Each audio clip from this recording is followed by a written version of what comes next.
ഇവിടെയുണ്ടു ഞാനെന്നറിയിക്കുവാൻ മധുരമാമൊരു കൂവൽ മാത്രം മതി. ഇവിടെയുണ്ടായിരുന്നു ഞാനെന്നതിനൊരു വെറും തൂവൽ താഴെയിട്ടാൽ മതി. ഇനിയുമുണ്ടാകുമെന്നതിൻ സാക്ഷ്യമായി അടയിരുന്നതിൻ ചൂടുമാത്രം മതി. ഇനിയുമുണ്ടാകുമെന്നതിൻ സാക്ഷ്യമായി അടയിരുന്നതിൻ ചൂടുമാത്രം മതി. ഇതിലുമേറെ ലളിതമായെങ്ങനെ കിളികളാവിഷ്കരിക്കുന്നു ജീവനെ. ഇതിലുമേറെ ലളിതമായെങ്ങനെ കിളികളാവിഷ്കരിക്കുന്നു ജീവനെ. 2017 കോഴഞ്ചേരി വെച്ച് നടന്ന യൂണിവേഴ്സിറ്റി യൂത്ത് ഫെസ്റ്റിവലിന് ശേഷം അന്ന് സമ്മാനാർഹരായ കുട്ടികളെ വേദിയിൽ അഭിനന്ദിക്കുന്ന സമയം കുട്ടികളുടെ ഒരു പ്രതിനിധിയായി അവരുടെ അനുഗ്രഹം അതുമാത്രമാണ് നമ്മുടെ ജീവിതത്തിൽ മുന്നോട്ട് പോകാനുള്ള തെളിച്ചം, മുന്നോട്ട് പോകാനുള്ള കരുത്ത്. അതിങ്ങനെ വിടർത്തിത്തരുന്ന എല്ലാ തണൽ മരങ്ങൾക്കും മുമ്പിൽ ആദ്യമേ തന്നെ നമസ്കരിക്കുന്നു. ഇവിടെ സുജാത മിസ് മുഖ്യാതിഥിയായിട്ട് വിളിച്ചു എന്നൊക്കെ പറഞ്ഞപ്പോൾ എനിക്ക് വളരെ തമാശ തോന്നി. കാരണം ടീച്ചർ എപ്പോഴാണെങ്കിലും അലുമിനിയുടെ മീറ്റിങ്ങിനോ നാക്കിൻ്റെ വരവിലും ഒക്കെ വരാൻ പറയുമ്പോൾ വരിക, അവിടെ ഇരിക്കുക, അത്രമാത്രമേ ഞങ്ങൾക്ക് വേണ്ടുന്നതുള്ളൂ. ടീച്ചർ പറയുന്നതെല്ലാം ആത്മായനം എന്ന ടീച്ചറുടെ ഒരു ആശയം ഇവിടെ ഞങ്ങൾ പഠിക്കുന്ന കാലത്തുണ്ടായിരുന്നു. അപ്പോൾ ആത്മായനത്തിലൂടെയൊക്കെ നമ്മൾ ഓരോ നിമിഷവും ടീച്ചറിന് വരുന്ന ഓരോ ആശയങ്ങൾക്ക് നമ്മളൊരു ആയുധമായാൽ മാത്രം മതിയായിരുന്നു. അങ്ങനെയുള്ള ഒരു കാലത്ത് ടീച്ചർ ചെയ്തിരുന്ന ആ ഒരു പ്രവർത്തനങ്ങളുടെ തുടർച്ചയാണ് എന്നൊരു പ്രിൻസിപ്പൽ എന്ന നിലയിലും ഈ കോളേജിൽ കാണാൻ കഴിയുന്നത്. ചങ്ങനാശ്ശേരി NSS ഹിന്ദു കോളേജിൽ ചേരാൻ തീരുമാനിക്കുന്നത് വളരെ യാദൃച്ഛികമായിട്ടായിരുന്നു.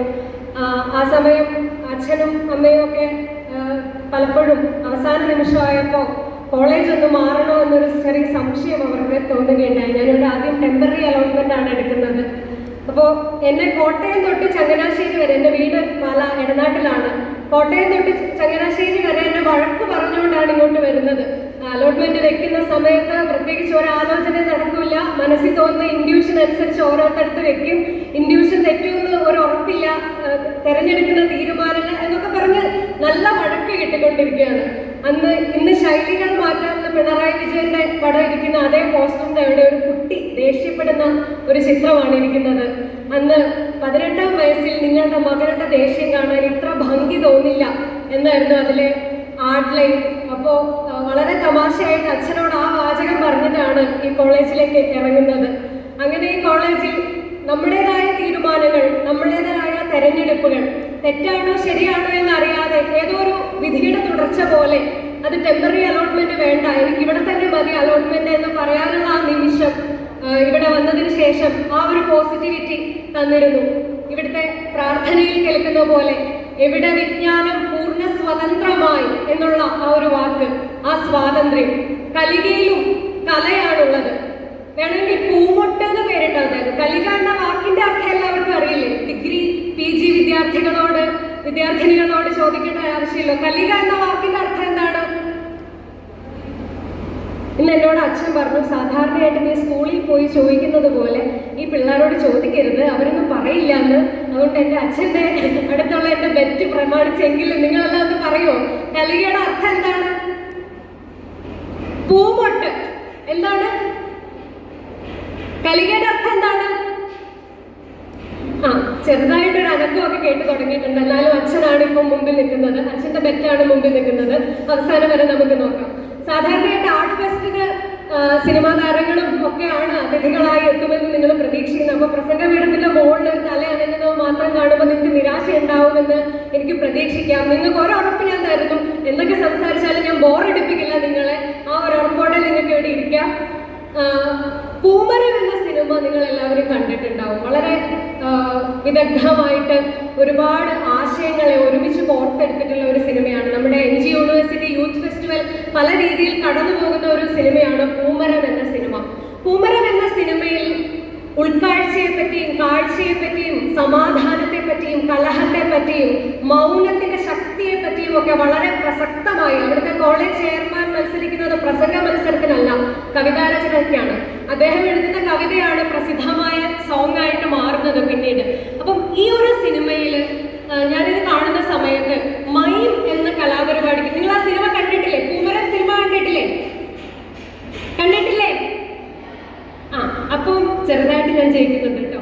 അപ്പം പൂമരം സിനിമക്കകത്ത് പറയുന്നത് പോലെ ഈ മൈമിന് തൊട്ട് മുമ്പ് ഈ പ്രാക്ടീസ് ചെയ്യുന്ന ഒരു രംഗമുണ്ട്. ഒരു ഗംഭീര രംഗമാണ് സിനിമയിലെ തന്നെ. കാരണം അശോകൻ കലിംഗ യുദ്ധത്തിൽ വരികയും ആ കലിംഗ യുദ്ധത്തിലെ എല്ലാ ചുവടുകളും വളരെ ചടുലമായിട്ട് പൂമരം സിനിമയിൽ ഇങ്ങനെ അവതരിപ്പിക്കുന്നുണ്ട്. അവസാനം ബുദ്ധമാർഗം തെരഞ്ഞെടുക്കുന്നതും അതിനകത്ത് കാണിച്ചു തരുന്നു.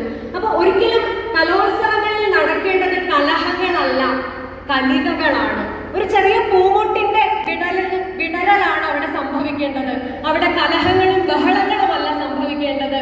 അവിടുത്തെ ആരവങ്ങൾക്ക് പോലും ഒരു താളമുണ്ട്. അലത്താളങ്ങളും നൂപുരങ്ങളും ഒക്കെ ആയിട്ടാണ് അത് പരിണമിക്കുന്നത്, തർജ്ജമ ചെയ്യുന്നത്, നമ്മുടെ ചെവിയിൽ അലയടിക്കുന്നത്. അതുകൊണ്ട് തന്നെ ഈ കലികയ്ക്കും ഒരു പൂമൊട്ട് വിരിയുമ്പോഴുള്ള ഈ ഒരു നിശബ്ദതയിൽ, ഈ ഒരു സുഗന്ധത്തിൽ നിങ്ങളുടെ ഉള്ളിലെ കലയുടെ ഗന്ധമുണ്ട്, കലയുടെ കലികയുണ്ട് എന്ന് ഞാൻ വിശ്വസിക്കുന്നു.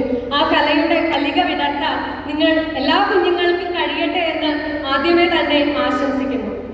ഞാൻ ചങ്ങനാശ്ശേരി NSS ഹിന്ദു കോളേജ് തിരഞ്ഞെടുക്കാനുണ്ടായ ഒരു കാരണം എന്ന് പറഞ്ഞാൽ, എനിക്ക് എൻ്റെ PG കാലഘട്ടത്തിൽ കലോത്സവങ്ങൾക്കൊന്നും പങ്കെടുക്കാൻ പാടില്ല. പൂർണ്ണമായും ലൈബ്രറിയിൽ തന്നെ ചെലവഴിക്കണം, കുറച്ചുകൂടി ഫോക്കസ്ഡ് ആവണം, എഴുത്തൊക്കെ മാറ്റിവെക്കണം, പരമാവധി വായിക്കണം. അപ്പം യൂണിവേഴ്സിറ്റി സ്റ്റഡി സെഷനൊക്കെ ഇവിടെ ഉണ്ട്. അതുകൊണ്ട് ചങ്ങനാശ്ശേരി തിരഞ്ഞെടുത്ത് അങ്ങനെയൊക്കെ ചില കാര്യങ്ങൾ നോക്കിയിട്ടായിരുന്നു. അപ്പൊ ഇവിടെ വന്ന സമയത്ത് ഞാൻ പറഞ്ഞ പോലെ അതിന് സമ്മതിക്കാത്ത ഒരു വ്യക്തിയാണ് ഇവിടെ ഇരിക്കുന്നത്. ആദ്യമായിട്ട് ടീച്ചർ ആത്മായനത്തിന്റെ കമ്പയർ ആയിട്ട് എന്നെ വിളിക്കുമ്പോൾ ഞാൻ ടീച്ചറോട് പറഞ്ഞത് ഇപ്പോഴും ഓർമ്മയുണ്ട്. ടീച്ചർ, ഞാൻ അങ്ങനെ ചെയ്തിട്ടൊന്നുമില്ല, ആങ്കറിങ് ചെയ്യാൻ എനിക്ക് താല്പര്യമില്ല, മറ്റേതെങ്കിലും കുട്ടികളെ വിളിക്കാം. അപ്പൊ ക്യാബിനിൽ ഇരുന്ന ടീച്ചർ ആദ്യത്തെ സെന്റൻസ് പറയുകയാണ്. ടീച്ചർ പറഞ്ഞു, പഞ്ചാബി ഹൗസിലൊക്കെ ഹരിശ്രീ അശോകൻ പറയുന്ന പോലെ എനിക്ക് ഈ പണി വലിയ പരിചയമില്ലാന്ന് ഞാനൊന്ന് പറഞ്ഞു നോക്കിയതാണ്. ടീച്ചർ ഇങ്ങനെയൊക്കെയല്ലേ പണി പഠിക്കുന്നത് എന്ന് പറഞ്ഞിട്ട് ടീച്ചർ ആദ്യത്തെ സെന്റൻസ് പറഞ്ഞു. അതിനകത്തൊരു വളരെ വിചിത്രമായ ഒരു ഫ്രഞ്ച് വാക്കുണ്ടായിരുന്നു. കലികയോട് ചേർത്ത് വെക്കാൻ ഞാൻ ആഗ്രഹിക്കുന്ന ആ വാക്കായിരുന്നു. ടീച്ചർ ഓർക്കുന്നുണ്ടോ എന്ന് അറിയില്ല. ടീച്ചർ ഇങ്ങനത്തെ പ്രയോഗങ്ങളൊക്കെ ഇടയ്ക്ക് നടത്തുന്നുണ്ട്. അതിലൊന്ന് മാത്രമായിരിക്കും അത്. എനിക്കത് പക്ഷെ ഒരു കൗതുകം തന്നെ ആയിരുന്നു. പോട്ട്പോറി എന്ന വാക്കാണ് ടീച്ചർ പറഞ്ഞത്. പോട്ട്പോറി.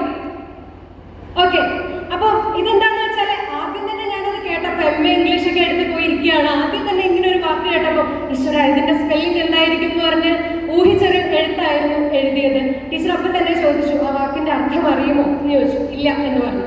അപ്പം എല്ലാ പൂക്കളും ചേർത്ത്, എല്ലാ പൂമുട്ടുകളും ചേർത്ത് വ്യത്യസ്ത രുചികളുടെ ഒരു പൂക്കൂട സൃഷ്ടിക്കുകയാണ് ആത്മായനത്തിലൂടെ. ആ ഒരു പൂക്കൂട എന്ന വാക്ക്, ഗന്ധമുള്ള ഒരു ഫ്രഞ്ച് വാക്ക്, ആ ഒരു ഫ്രഞ്ച് സംസ്കാരത്തിലുള്ള ഒരു വാക്ക്, ആ ഗന്ധമുള്ള ഒരു പൂക്കൂട ഈ കലോത്സവത്തിൽ അടുക്കി വെച്ചിരിക്കുന്ന നിങ്ങളെ ഓരോരുത്തരെയും കാണുമ്പോഴും എനിക്ക് ഒരു പോട്ട്പോറി പോലെ വ്യത്യസ്ത രുചികളുടെ, വ്യത്യസ്ത ബഹളങ്ങളുടെ, വ്യത്യസ്ത തരംഗങ്ങളുടെ ഒരു ആർജവ രൂപമായിട്ടാണ് കാണാൻ കഴിയുന്നത്. കലോത്സവങ്ങൾ എന്നാൽ മത്സരം കഴിഞ്ഞ് ചെസ് നമ്പർ ഊരി വെക്കുമ്പോൾ അവിടെ തീരും മത്സരം. തന്നെയല്ല, പിന്നീട് അടുത്ത ചുവട് വെക്കുന്നത് വേദിപ്രകടനത്തിന് അപ്പുറത്തുള്ള സൗഹൃദത്തിലേക്കായിരിക്കും. കലോത്സവത്തിലെ കലയ്ക്ക് നിയമങ്ങൾക്കും, നമുക്കൊരു മാനുവലൊക്കെ കാണും, നിയമങ്ങൾക്കും അപ്പുറം അതിലൊന്നും ഒതുങ്ങി നിൽക്കാത്ത ഒരു അവതരണ രസമുണ്ടാകും. നമ്മൾ തന്നെ കണ്ടെത്തുന്ന ഒരുപാട് കണ്ടെത്തലുണ്ടായിരിക്കും. അത് വേദിയിൽ നിൽക്കുന്ന ആള് മാത്രമല്ല ആ ഒരു കണ്ടെത്തലിലേക്ക് എത്തുന്നത് എന്ന് ഞാൻ വിചാരിക്കുന്നു. അരങ്ങും ആസ്വാദകനും ഒന്നായിത്തീരുന്ന ഒരു മാജിക് ഉണ്ട് കലോത്സവങ്ങൾക്ക്. അതുകൊണ്ടാണ് വേദിയിൽ നിൽക്കുന്നവരും അവസാനമാകാറാകുമ്പോൾ പുറകിലിരിക്കുന്നവരും, നമ്മൾ പല പരിപാടിക്കും എല്ലാവരും എണീറ്റ് നിന്ന് നൃത്തം ചെയ്യുന്നത് വേദിയിലെ ഊർജം സദസ്സിലേക്ക് പ്രവഹിക്കുമ്പോഴാണ്. അപ്പം ആസ്വാദകനും അരങ്ങിൽ നിൽക്കുന്നവരും കലോത്സവങ്ങൾക്ക്. ഈ കലോത്സവത്തിലെ കല ഇങ്ങനെ വാചാലമാകുമ്പോഴും എനിക്ക് വേറൊരു അണിയറയെ പറ്റി പ്രത്യേകം പറയാനുണ്ട്. ഏറ്റവും എടുത്തു പറയേണ്ടത് ഇവിടുത്തെ ചില കുട്ടികളെയാണ്. കോഴഞ്ചേരി കലോത്സവം നടക്കുമ്പോഴും മഹാരാജാസിൽ കലോത്സവം നടക്കുമ്പോഴും ഒക്കെ എന്നെക്കാളും വളരെ പ്രായം കുറഞ്ഞ കുട്ടികൾ വളരെ പക്വമായിട്ട്, നമ്മൾ രാത്രി 12 മണിക്കൊക്കെ ഒരു വേദിയിൽ ഒറ്റയ്ക്ക് ഇരിക്കുകയായിരിക്കും. ആ സമയം ചേച്ചി ഇവിടെ എന്തെങ്കിലും പ്രശ്നങ്ങൾ ഉണ്ടോ എന്ന് വന്ന് ചോദിച്ച് യൂണിയനിലെ കുട്ടികൾ ഓടിയെത്തുകയും അവർ പലപ്പോഴും നമ്മളെ ഒരു പൊതിച്ചോറായിരിക്കും അന്ന് നീട്ടിയിട്ടുള്ളത്. പക്ഷെ അത് നമ്മൾ വൈകാരികമായി വെറുതെ പറയില്ല. അന്ന് നമുക്ക് ഏറ്റവും ആവശ്യം, രാവിലെ തൊട്ട് ഭക്ഷണം ഒന്നും കഴിച്ചിട്ടുണ്ടാവില്ല, അന്ന് ഏറ്റവും ആവശ്യം ആ പൊതിച്ചോറായിരിക്കും. അത്രയും സ്നേഹം ഇവിടുത്തെ കുട്ടികൾ തന്നിട്ടുണ്ട്. ഞാൻ ഇങ്ങ് വരുന്ന വഴിക്കൊരു കഥ ഓർമ്മിക്കുകയായിരുന്നു. ഒരു കുട്ടി ഒരു ദിവസം, എനിക്ക് കുട്ടിയുടെ പേര് ഓർമ്മയില്ല, ശരണ്യ എന്നാണെന്ന് ഞാൻ കരുതുന്നു. ശരണ്യ എന്നൊരു കുട്ടി ഒരു കപ്പ് ന്യൂഡിൽസ് എനിക്ക് കൊണ്ടു തരികയുണ്ടായി. ഈ കുട്ടി തന്നെ ഉണ്ടാക്കിയതാണ് കപ്പ് ന്യൂഡിൽസ്. അപ്പൊ ഇത് വേദിയിൽ വെച്ച് എനിക്ക് തന്നിട്ട് പറഞ്ഞു, ചേച്ചി ഇത്തിരി എരിവ് കൂടുതലായിരിക്കും, കാരണം ചേച്ചി ചുമയ്ക്കുന്നത് കേട്ടു, അതുകൊണ്ട് കുരുമുളക് ഇത്തിരി കൂടുതൽ ഇട്ടിട്ടുണ്ട്. എനിക്ക് തോന്നുന്നു എനിക്ക് സ്കൂൾ കലോത്സവങ്ങളിൽ അച്ഛനും അമ്മയും തന്ന കരുതലൊക്കെ ഇവിടുത്തെ യൂണിയനിലെ കുട്ടികൾ തന്നിട്ടുണ്ട്. അതുകൊണ്ട് അവരുടെ പ്രവർത്തനം പറയാതിരിക്കാൻ പറ്റില്ല. അത്രത്തോളം ഈ കലോത്സവത്തിന് ചുക്കാൻ പിടിച്ച് ആരെങ്കിലും ഞാൻ പിടിച്ചിട്ടില്ല എന്ന് പറഞ്ഞ് ഫ്രണ്ട്സിലെ പോലെ മാറിയാൽ തീരുന്നതല്ലല്ലോ ടീം വർക്ക്. നമ്മൾ ഈ പൂമരം സിനിമയ്ക്കകത്തൊക്കെ പറഞ്ഞ പോലെ ഒരു ടീം വർക്കാണ് കലോത്സവത്തെ മുന്നോട്ട് നയിക്കുന്നത്. അധ്യാപകരും കുട്ടികളും അവരുടെ നിരീക്ഷണങ്ങളും അധ്യാപകരുടെ നിർദ്ദേശങ്ങളും ഒക്കെ ചേരുന്ന ഒരു ഒരുമയുണ്ട് അതിന്. അപ്പൊ അതിന് കാരണമാകുന്ന യൂണിയൻ ഭാരവാഹികൾക്ക് ഇത്തവണയും മുന്നോട്ട് അതേ ഊർജത്തോടെ പോകാനാവട്ടെ എന്നും ആശംസിക്കുന്നു. ഇവിടുത്തെ അധ്യാപകരൊക്കെ നിങ്ങളുടെ കൂടെ തന്നെ ഉണ്ടാവും മുന്നോട്ട് പോകാനായിട്ട്. അപ്പം ഇത്തരത്തിലുള്ള കലയുടെ, നമ്മുടെ കോളേജ് കാലത്തിൻ്റെ രസങ്ങളെല്ലാം ചേർത്ത് വെക്കുമ്പോൾ ഈയിടെ കലയുടെ സ്വാതന്ത്ര്യത്തെ പറ്റി അല്ലെങ്കിൽ കലയുടെ പ്രതിരോധത്തെ പറ്റി നമ്മൾ ശ്രദ്ധിച്ച ഒരു സംഭവം ഉണ്ടായി. വളരെ പ്രസിദ്ധയായിട്ടുള്ള ഒരു നർത്തകി വേദിയിൽ നൃത്തം ചെയ്യുന്നതിനിടയിൽ ജില്ലാ ജഡ്ജിക്ക് ആ ശബ്ദം കേട്ടിട്ട് ജില്ലാ ജഡ്ജിക്ക് അത് അസ്വസ്ഥതയുണ്ടായി. അവർക്ക് ജീവിതത്തിൽ ഇതുവരെ ഒരു കലാകാരിക്ക് ഇടയ്ക്ക് നൃത്തം അവസാനിപ്പിക്കേണ്ടി വന്നത് ഒരു ജഡ്ജിയുടെ സ്വസ്ഥത പ്രമാണിച്ചാണ് എന്നുള്ളത്. എനിക്ക് പലപ്പോഴും തോന്നുന്നുണ്ട്, ഒരു അലർച്ചയിലോ കലഹത്തിലോ ആയിരിക്കില്ല പ്രതിരോധം ഇരിക്കുന്നത്. എന്നാലും ഓരോന്നിനും അതിൻ്റെതായ വഴക്കങ്ങളുണ്ട്, രീതികളുണ്ട്. അതുകൊണ്ട് തന്നെ നമ്മൾ കലഹം അല്ല, അലർച്ചയല്ല, ശബ്ദമല്ല കലോത്സവം എന്ന് പറയുമ്പോഴും ഈ ലോക്ക്ഡൗൺ കാലത്ത് കലാകാരന്മാരെയും കലാകാരികളെയും ഒക്കെ മുറിയിൽ അടച്ചിട്ടാലുള്ള അവസ്ഥ എന്താണ്? അവർക്ക് കിളികൾ ആവിഷ്കരിക്കുന്നു ജീവനെ എന്ന് പറയുന്ന പോലെ ഒരു തൂവൽ താഴെ ഇടാൻ പറക്കാനാവുന്നില്ലല്ലോ. അങ്ങനെയുള്ള ഒരു ഘട്ടത്തിൽ പലരുടെയും ഉപജീവന മാർഗം കൂടിയാണ് കല. അങ്ങനെയുള്ള ഒരു ഘട്ടത്തിൽ ഒരു കലാകാരിക്ക് നേരിടേണ്ടി വന്ന പ്രശ്നം ഒരു കലാപ്രതിരോധത്തെ കൂടി നമ്മളെ ഓർമ്മിപ്പിക്കുന്നുണ്ട്. ഇപ്പൊ ഞാനീ പറഞ്ഞത് മൈം എന്ന കലാരൂപം പൂമരം എന്ന സിനിമയ്ക്കകത്ത് വേദിയിലേക്ക് എത്തുന്നില്ല, പകരം അത് പാതി വഴിയിൽ എത്തുകയാണ്. ഒരിക്കലും അത് വേദിയിലെത്തി നമ്മൾ കാണുന്നില്ല, അതിന്റെ റിഹേഴ്സലാണ് കാണുന്നത്.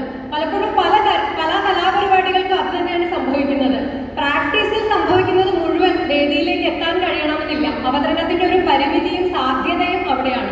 ഒരു ദിവസം സച്ചിൻ ഇറങ്ങിയാൽ ഉടനെ സെഞ്ചുറി അടിക്കുമെന്ന് നമുക്ക് പ്രവചിക്കാനാവാത്തതുപോലെ ആ യാദൃച്ഛികതയാണ് ഓരോ കുട്ടിയെയും വേദിയിൽ ഊർജം നൽകുന്നത്, ചിലപ്പോൾ ഒക്കെ ഒന്ന് വോൾട്ടേജ് കുറയ്ക്കുന്നത്. പക്ഷെ ആ യാദൃച്ഛികതയെ പരമാവധി പ്രയോജനപ്പെടുത്തുന്ന ഒരു കലാകാരന്റെ ആർജവം, കലാകാരിയുടെ ആർജവം ഈയിടെ നടന്ന ഒരു സംഭവം നമ്മളെ പഠിപ്പിക്കുകയാണ്. അതിനോട് ചേർത്ത് വെക്കാനും ഒരു ഓർമ്മയുണ്ട്. ഞങ്ങളിവിടെ വിമൻസ് ഡേക്ക് ടീച്ചർ ഒരു നാടകം ചെയ്യാൻ പറഞ്ഞിട്ട് നിങ്ങൾ എന്നെ ഫെമിനിസ്റ്റ് ആക്കി എന്ന ഒരു നാടകം ചെയ്തിരുന്നു. ഞങ്ങളുടെ അധ്യാപകർക്കൊക്കെ ഓർമ്മയുണ്ടാവും. നമ്മൾ ഒരുപാട് അത് ഡിസ്കസ് ചെയ്യുകയൊക്കെ ചെയ്തിരുന്നു, ക്ലാസ്സിൽ തിയറിയൊക്കെ വെച്ചും ഒക്കെ. അപ്പോൾ ആ നാടകം ചെയ്യുന്ന സമയത്ത് ഈ സെമിനാർ ഹാളിൽ അന്നൊരു വർക്ക്ഷോപ്പ് നടക്കുന്നുണ്ട്. വളരെ പ്രധാനപ്പെട്ട ഒരു വർക്ക്ഷോപ്പാണ്. വളരെ പ്രസിദ്ധയായ ഒരു അധ്യാപികയാണ് ആ വർക്ക്ഷോപ്പ് എടുത്തുകൊണ്ടിരിക്കുന്നത്. അപ്പം ഞങ്ങളിലുള്ള പലർക്കും ശബ്ദം ഇത്തിരി കുറവാണ്. അപ്പോൾ അവരൊക്കെ ഇത്തിരി പേടിക്കുന്നുണ്ട്, കാരണം മൈക്ക് ചിലപ്പോൾ ഓഫ് ചെയ്ത് വെച്ചേക്കാം. കാരണം അപ്പുറത്തൊരു പ്രശ്നം നിങ്ങൾക്ക് അറിയാമായിരിക്കും, ഒരേ സമയം ഈ ഹാളിലും സെമിനാർ ഹാളിലും ഒരുമിച്ച് നടക്കുമ്പോൾ ഉള്ള ബുദ്ധിമുട്ട് നിങ്ങൾ കാണാറുണ്ടാവും. അപ്പം ഞങ്ങൾക്കൊരു പേടി തോന്നുന്നു. ടീച്ചർ മിക്കവാറും അപ്പുറത്ത് നടക്കുന്ന ഒരു അക്കാദമിക് സംഭവമാണ്, അവിടുത്തെ മൈക്ക് ഓണാക്കിയിട്ട് നമ്മളോട് മൈക്ക് ഓഫ് ആവാൻ പറയും. അപ്പൊ ഇവിടെ ഇരിക്കുന്ന കുട്ടികൾക്കൊന്നും ഞങ്ങൾ പറയുന്ന ഡയലോഗ് കേൾക്കാൻ പറ്റില്ല. ഇങ്ങനെ ഞങ്ങൾക്ക് 1000 പ്രിജുഡിസസ് ഉണ്ടായിരുന്നു. പക്ഷെ അത്ഭുതം എന്ന് പറയട്ടെ, ടീച്ചർ അന്ന് എടുത്തത് വേറൊരു കൗശലമായിരുന്നു. ഞാനതിനെ കൗശലം എന്ന് തന്നെ പറയും. ടീച്ചർ ഞങ്ങളുടെ ആ ഒരു പ്രാക്ടീസിന്റെ ഒരു രസവും ഞങ്ങളുടെ ആ ഒരു സ്പിരിറ്റും ഒക്കെ മനസ്സിലാക്കിയിട്ട് ടീച്ചർ അവിടെ ചെന്ന് ബ്രേക്ക് കൊടുത്തു. സത്യം പറഞ്ഞാൽ അത് 1ാം ബ്രേക്ക് ആയപ്പോൾ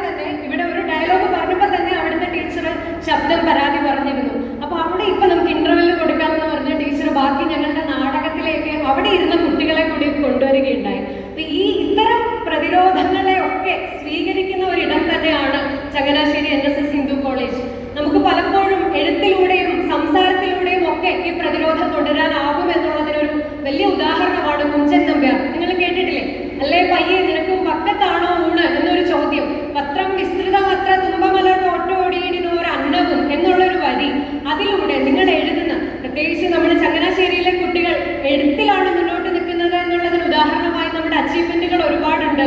അപ്പം അത്തരം എഴുത്തിലൂടെയുള്ള പ്രതിരോധങ്ങൾ, വരയിലൂടെയുള്ള പ്രതിരോധങ്ങൾ, ശില്പങ്ങളിലൂടെയുള്ള പ്രതിരോധങ്ങൾ ഒക്കെ നിങ്ങൾക്ക് ഈ ഒരു കലോത്സവത്തിലും കലികയിലും തുടർന്ന് NG യൂണിവേഴ്സിറ്റിയിലും കാഴ്ചവെക്കാനാവട്ടെ എന്ന് ആത്മാർത്ഥമായി പ്രാർത്ഥിക്കുന്നു. ഈ പറഞ്ഞതുപോലെ കലാപ്രതിരോധത്തിന്റെ സ്വാതന്ത്ര്യം നിങ്ങളുടെ എല്ലാം ഉള്ളിൽ കലികയായാൽ പോരാ, ഒരു കലിതുള്ളി അതിങ്ങനെ എത്തണം, നിങ്ങളുടെ ഉള്ള ആളണം. അതിനുള്ള എല്ലാ ഉള്ള ആളുമില്ലേ? ഒന്ന് നന്നായിട്ടൊന്ന് ഉള്ള ആൾ കൈയടിച്ചേ. Thank you. അങ്ങനെ ബെറ്റിൽ ഞാൻ ജയിച്ചതായി പ്രഖ്യാപിച്ചു കൊള്ളുന്നു. അപ്പം ഈ പറഞ്ഞതുപോലെ അച്ഛൻ ഇവിടെ വന്നിട്ടുണ്ട്. അച്ഛനെ സംബന്ധിച്ച് എന്നെ ഇവിടെ കൊണ്ടുവന്ന തീരുമാനം, ആദ്യം എന്നെ കോട്ടയം തൊട്ട് ചങ്ങനാശ്ശേരി വരെ വഴക്ക് പറഞ്ഞ ആൾ ഇന്ന് എന്തായാലും അത് ചെയ്തിട്ടില്ല. അപ്പം അത്രയും അഭിമാനത്തോടു കൂടിയാണ് അച്ഛൻ ഇന്ന് എന്നെ ഇവിടെ കൊണ്ടുവന്നുള്ളത്. എനിക്ക് വലിയ ചാരിതാർത്ഥ്യമായി തോന്നുന്നു. കാലത്തിനോട്, ജീവിതത്തിനോട് നന്ദി തോന്നുന്നു. അത് ഇവിടെ അർപ്പിക്കുകയാണ്. ഇവിടുത്തെ ഗുരുക്കന്മാരുടെ പ്രാർത്ഥനയും അവരുടെ സമർപ്പണവും മാത്രമാണിത്. സുജാത ടീച്ചറിനും ഞങ്ങളുടെ ഇംഗ്ലീഷ് ഡിപ്പാർട്ട്മെന്റിലെ അധ്യാപകർക്കും മറ്റ് ഡിപ്പാർട്ട്മെന്റിലെ അധ്യാപകരൊക്കെ പേരെടുത്ത് ഞാൻ പറയുന്നില്ല, അവരൊക്കെ പഠിക്കാനും ജീവിതം അറിയാനും അൺലേണിങ്ങിനും തിരിച്ചറിവിനും, അൺലേണിംഗ് എന്നുള്ളതാണല്ലോ നമ്മുടെ ജീവിതത്തിൽ ഇപ്പോൾ ഏറ്റവും പ്രധാനം. കോളേജ് കാലം കഴിഞ്ഞാൽ തിരിച്ചറിവുകൾക്ക് കാരണമായ എല്ലാ വെളിച്ചങ്ങൾക്കും നന്ദി പറയുകയാണ്. ഞാൻ അധികം നീട്ടുന്നില്ല. ആദ്യം നിങ്ങൾക്ക് വാക്ക് തന്നതുപോലെ അധികം ബോറടിപ്പിക്കാതെ ഞാൻ അവസാനത്തിലേക്ക് എത്തുമ്പോൾ ഒരു ചെറിയ കഥ പറയുന്നു. ഇംഗ്ലണ്ടിൽ നിന്ന് ഒരു ബാലൻ 14-ാം വയസ്സിൽ ആസ്ട്രേലിയയിലെത്തി. നിങ്ങൾ ആ ബാലന്റെ പേര് കേട്ടിട്ടുണ്ടാവും ഒരുപക്ഷെ. വില്യം റിക്കറ്റ്സ് എന്നായിരുന്നു അദ്ദേഹത്തിന്റെ പേര്. ഇംഗ്ലണ്ടിൽ നിന്ന് ആസ്ട്രേലിയയിലെത്തിയ അദ്ദേഹം കണ്ടത് അവിടെയുള്ള അബോർജിനികളെയും അവിടുത്തെ സാധാരണ ജീവിതങ്ങളിലെ നിസ്സഹായതയും ഒക്കെ ആയിരുന്നു. ഈ ഒരു അബോർജിനുകളാണ് അദ്ദേഹത്തിന്റെ ശില്പങ്ങളിൽ ആലേഖ്യം ചെയ്തത്. ആ ശില്പങ്ങൾ നോക്കിയാൽ കല്ലിൽ പോലും കരുണ വിടരുന്ന കല, കല്ലിൽ പോലും കണ്ണീര് നിറയ്ക്കുന്ന ഒരു കല്ലിന്റെ അങ്ങേയറ്റത്തു നിന്നാണ് ഉറവ പൊട്ടുന്നതല്ലേ, നമ്മുടെ ഹൃദയത്തെ നനയ്ക്കുന്നത്, നമ്മുടെ ആത്മാവിനെ ഉണർത്തുന്നത് അത്തരത്തിലുള്ള ഒരു കരുണയാണ്. ഞാൻ പറഞ്ഞ പോലെ കലഹമോ അലർച്ചയോ ഒന്നുമല്ല, നമ്മളുടെ ഉണർത്തുന്നത് കരുണയാണ്. അങ്ങനെ ആ കല്ലിലെ കരുണ കണ്ടെത്തി അദ്ദേഹം ഒരുപാട് ശില്പങ്ങൾ നിർമ്മിച്ച് വില്യം റിക്കറ്റ്സ് സാങ്ച്വറി എന്ന് ഇന്ന് നമുക്ക് ആസ്ട്രേലിയയിൽ കാണാൻ കഴിയുന്ന, ആർക്കെങ്കിലും പോയാൽ കാണാൻ കഴിയുന്ന അങ്ങനെ ഒരിടത്തുള്ള എല്ലാ പ്രതിമകളിലും ഉണ്ടായിരുന്നത് നിസ്സഹായരായ മനുഷ്യരുടെ ജീവിതമായിരുന്നു. ഡീഹ്യൂമനൈസേഷൻ എന്നുള്ള ഒരു ഇതിനെതിരെ, ആ ഒരു പ്രോസസ്സിനെതിരെ പ്രതിരോധിച്ചുകൊണ്ട് പറഞ്ഞ കലാപ്രതിരോധം, കലാസ്വാതന്ത്ര്യം. അതുകൊണ്ട് നിങ്ങൾ മനസ്സിലാക്കുക, ഇന്ന് ഒരു പേര് കൊടുക്കാത്ത കുട്ടിയായിരിക്കും, ഞാൻ ഇന്നൊരു ഐറ്റത്തിനും ഇല്ലല്ലോ എന്ന് വിചാരിച്ച കുട്ടിയായിരിക്കും. പക്ഷെ നിങ്ങൾ കാണുന്ന ഒരു കലാരൂപം, നിങ്ങളുടെ കാഴ്ച, നിങ്ങളുടെ ഉൾക്കാഴ്ച നാളേക്ക് വളരെ പ്രധാനമാണ്. അതുകൊണ്ട് കലികകൾ എന്ന് പറയുന്നത് കലാകാരന്മാർ മാത്രമല്ല, കാഴ്ചക്കാരും കൂടിയാണ്. അതുകൊണ്ട് വില്യം റിക്കറ്റ്സിനെ ഞാൻ ഓർത്തത് ആ ഒരു കാരുണ്യം, കലയിലെ കാരുണ്യം നമ്മുടെ ഉള്ളിൽ ഇറ്റുമ്പോഴാണ് കലോത്സവങ്ങൾ അർത്ഥപൂർണമാകുന്നത്. ഒന്നുകൂടി ആവർത്തിക്കുന്നു, ചെസ് നമ്പർ കൂടിയാൽ നമ്മുടെ മത്സരം തീരണം. മത്സരങ്ങളുടെ ചട്ടക്കൂടിനുള്ളിൽ കല നിൽക്കാൻ പാടില്ല. കാരണം സർവോപരി കലയുടെ ഊർജം നമ്മളുടെ ജീവിതത്തിലേക്ക് ചേർത്ത് പിടിക്കുന്ന ആർജവമാണ് കലോത്സവങ്ങൾ ആഗ്രഹിക്കുന്നത് എന്ന് ഒന്നുകൂടി ഓർമ്മിപ്പിക്കുന്നു. അപ്പോൾ കല്ലിലും കരുണ നിറയുന്ന ആ ഒരു സത്ത നിങ്ങളുടെ എല്ലാവരുടെയും ഉള്ളിലും പൂമൊട്ടായി ഉണരട്ടെ. ഒരു വലിയ പോട്ട്പോറിയായിട്ട് നിങ്ങൾ മാറട്ടെ. വ്യത്യസ്ത രുചികളുടെ ഒരു വലിയ സമ്മേളനം നിങ്ങളുടെ ഉള്ളിൽ ഈ ദിവസങ്ങളിൽ നടക്കട്ടെ. ഇന്നത്തെ ആർജവം MG യൂണിവേഴ്സിറ്റി കലോത്സവങ്ങളിലുള്ള ഉത്സാഹമായി, ഉണർവായി എത്തട്ടെ എന്നെല്ലാം ആത്മാർത്ഥമായി പ്രാർത്ഥിക്കുന്നു. ഒരു ചിലങ്കയിൽ കേൾക്കുന്ന ശബ്ദമാണ് നാളത്തെ ലോകത്തിന്റെ ശബ്ദം. ആകാശത്തിനപ്പുറവും നിങ്ങൾ വരയ്ക്കുന്ന ഒരു നിറമാണ് നമ്മുടെ ഹൃദയത്തെ നനയ്ക്കുന്നത്. അതുകൊണ്ട് നിങ്ങളിൽ പൂർണ്ണ വിശ്വാസം അർപ്പിച്ചുകൊണ്ട് നിങ്ങൾക്ക് എല്ലാ ആശംസകളും നേർന്നുകൊണ്ട് ബാലചന്ദ്രൻ ചുള്ളിക്കാടിന്റെ ഒരു കവിത ചൊല്ലി നിർത്തുന്നു. കലോത്സവങ്ങളെ പറ്റി പറയുമ്പോഴും കലാലയങ്ങളെ പറ്റി പറയുമ്പോഴും പ്രണയത്തെ പറ്റി പറയാതെ പോകാൻ വയ്യല്ലോ. ആനന്ദധാര. ചൂടാതെ പോയി നീ, നിനക്കായി ഞാൻ ചോരചാറി ചുവപ്പിച്ചൊരൻ പനീർപ്പൂവുകൾ ചൂടാതെ പോയി നീ നിനക്കായി ഞാൻ ചോരചാറി ചുവപ്പിച്ചൊരൻ പനീർപ്പൂവുകൾ കാണാതെ പോയി നീ നിനക്കായി ഞാൻ എൻ്റെ പ്രാണന്റെ പിന്നിൽ കുറിച്ചിട്ട വാക്കുകൾ ഒന്നു തൊടാതെ പോയി വിരൽത്തുമ്പിനാൽ ഇന്നും നിനക്കായി തുടിക്കുമെൻ തന്ത്രികൾ ഒന്നു തൊടാതെ പോയി വിരൽത്തുമ്പിനാൽ ഇന്നും നിനക്കായി തുടിക്കുമെൻ തന്ത്രികൾ അന്ധമാം സംവത്സരങ്ങൾക്കുമക്കരെ അന്തമിഴാത്തതാം ഓർമ്മകൾക്കക്കരെ കുങ്കുമം തൊട്ടുവരുന്ന ശരത്കാല സന്ധ്യയാടെന്നും എനിക്കു നീയോമനേ ദുഃഖമാണെങ്കിലും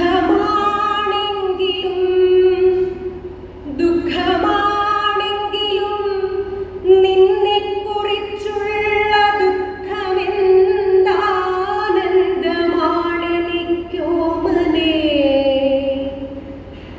എന്നെന്നുമെൻ പാനപാത്രം നിറയ്ക്കട്ടെ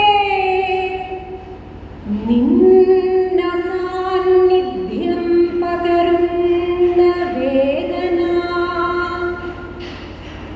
എന്നെന്നുമെൻ പാനപാത്രം നിറയ്ക്കട്ടെ നിന്ന സാന്നിധ്യം പകരുന്ന വേദന. ഘടികാരമുഖമുള്ള ചതുർമുഖി എന്ന് നയിക്കുന്നവരാകും നിങ്ങളെല്ലാവരും. കോളേജിനോടായിരിക്കും നിങ്ങൾക്ക് പ്രണയം, ചിലപ്പോഴൊരു പെൺകുട്ടിയോടോ ആൺകുട്ടിയോടായിരിക്കും നിങ്ങൾക്ക് പ്രണയം. എന്നാൽ ഒരുപാട് നാളുകൾക്ക് ശേഷം അന്ധമാം സംവത്സരങ്ങൾക്കും അക്കരെ നിങ്ങൾ മനസ്സിലാക്കും ഈ ഒരു കാലത്തോടാണ്, ഈ ഒരു ഊർജത്തോടാണ്, ഈ ഒരു കാലത്തെ നിങ്ങളുടെ ഉണർവിനോടാണ് നിങ്ങൾക്ക് പ്രണയം. അത് തിരിച്ചറിയാനുള്ള ആശംസയും ചേർത്ത് വെച്ചുകൊണ്ട് നിർത്തുന്നു. നന്ദി.